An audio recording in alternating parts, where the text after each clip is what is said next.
This is the elevated side plank, which takes a lot of pressure off of your upper body and shifts it to your lower body, making it a lot easier on your shoulder and your core in general.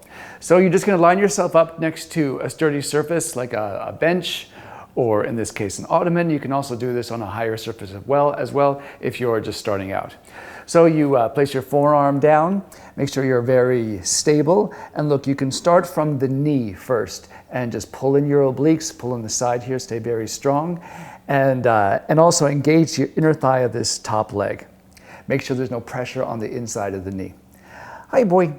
And then from there, you're gonna move to staggered legs. You're gonna use your right hand to help support you, and then take your bottom leg back. And just see how that feels. Don't even take that top arm off the floor just yet.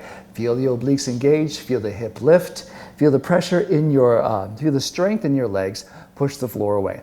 If it feels okay, slowly lift that top arm off and hold.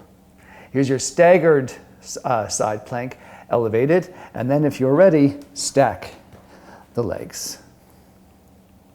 Make sure that you're not releasing the shoulder down to the ear. Push the forearm into the floor.